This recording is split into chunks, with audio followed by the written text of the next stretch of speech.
Welcome back to Call for Help. What is your email provider telling people about you? Well, sometimes if you're using a web-based email account, there are things that people can find out about you that you may not know about. Steve Gibson's here. With no effort.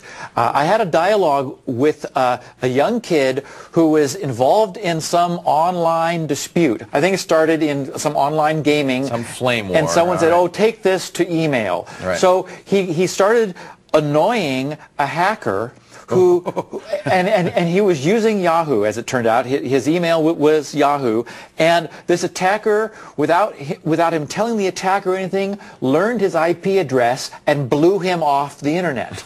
Okay. You know, just launched a denial of service attack. Right. Well, that led me to wonder, what's the relative anonymity, the level of anonymity of web-based email? People frequently will use a Yahoo or a Hotmail account to hide, to say, you know, create an account, not Leo Laporte, but, you know, Bellringer 33, and they think they're anonymous. Well, or they'll sort of create disposable email accounts. You know, most people will have like their email account provided by their ISP, you know, Cox dot something or other, you know, their normal primary email, and then people will use web-based systems, Yahoo and Hotmail, of course, the oldest, and then more recently Google Mail, just sort of feeling like, hey, I can check my mail from anywhere, right. And it gives them a sense of anonymity, like they're more anonymous because they've just created this little quick fake persona. Right. It turns out that's not the case. The way email transfers across the net, and we can see in this diagram how a sender puts their mail on a server that then forwards it one or more times towards its destination. Right.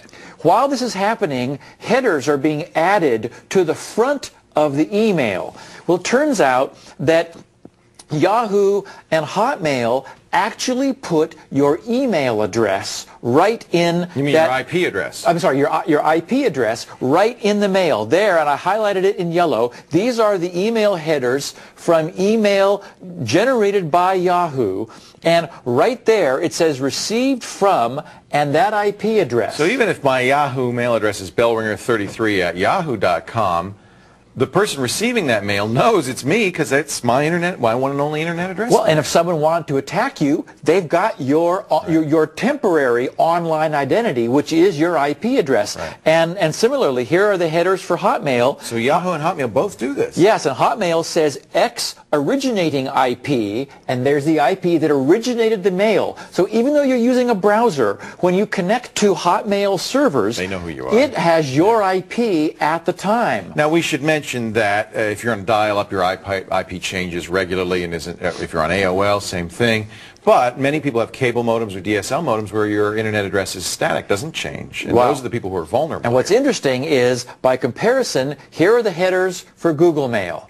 And there is no trace of your IP address in Google Mail. So Google does not do this. They are not doing that. There's no requirement that they do it. It's just whether they do it that way. I think it's sort of the old-timers. Yahoo and Hotmail have servers that have always been doing it, and it may be useful for some administrative purposes. Now, I don't mean to say that Google Mail is like more anonymous. For example, if the FBI or somebody really wanted to get your identity, I mean, you know, there's all this crypto stuff in those headers. I'm sure Google Mail has records. But in terms of receiving this email, but some hacker that you send an email to doesn't know. Exactly. Yeah. There would be no way for them receiving Google Mail from you to know what your IP was, or in fact, because you're able to create Google Mail accounts, it is fundamentally more anonymous than Yahoo and Hotmail. Only Google knows what that crypto stuff is.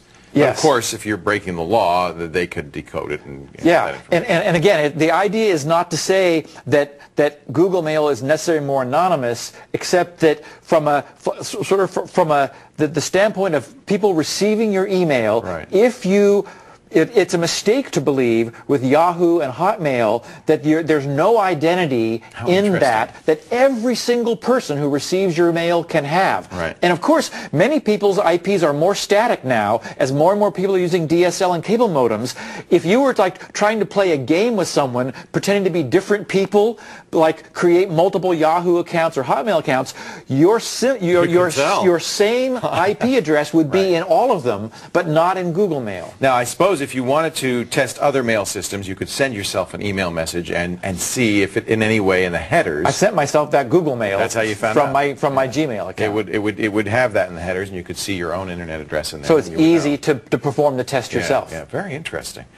Steve, as usual, you've come up with stuff that I've never seen anywhere else, and I think that's great. That's fascinating stuff. I don't think anybody knows this. But now you do, right? Aren't you glad you watched? Steve Gibson is the head of Gibson Research Corporation, grc.com. If you were home to SpinRite, the world's best disk maintenance and recovery utility. If you want to read more about how webmail services protect you or don't, call for help. TV.com is our website. While you're there, by the way, you might want to check out our Next Tech quiz question of the day. We promise, even though we may know your IP address, we won't look at it. We just pretend we never saw it. I didn't see it. Here's the quiz question of the day. What's the new name for Apple's Rendezvous service? They call it Zero Config in some circles. Is it Bonjour, Hola, Konnichiwa, or Arrivederci? Get to the website, give us the answer. We'll talk about it. And Call for Help continues. Welcome back to Call for Help. Before the break, we asked you, what did Apple have to change Rendezvous to? You know, Rendezvous was not such a bad name, but their new name, nobody can pronounce it. Even Steve Jobs can't pronounce it. It's Bonjour. Bonjour. I've seen Steve speak, and he goes, Bonjour. Bonjour. Anyway, it is actually something that they probably should just call Zero Config, because that's what the rest of the world calls it. But it's a really great standard that lets you automatically add hardware like printers and keyboards and mouses and routers without any configuration at all to your system. It's available on all Apples and on some Windows PCs.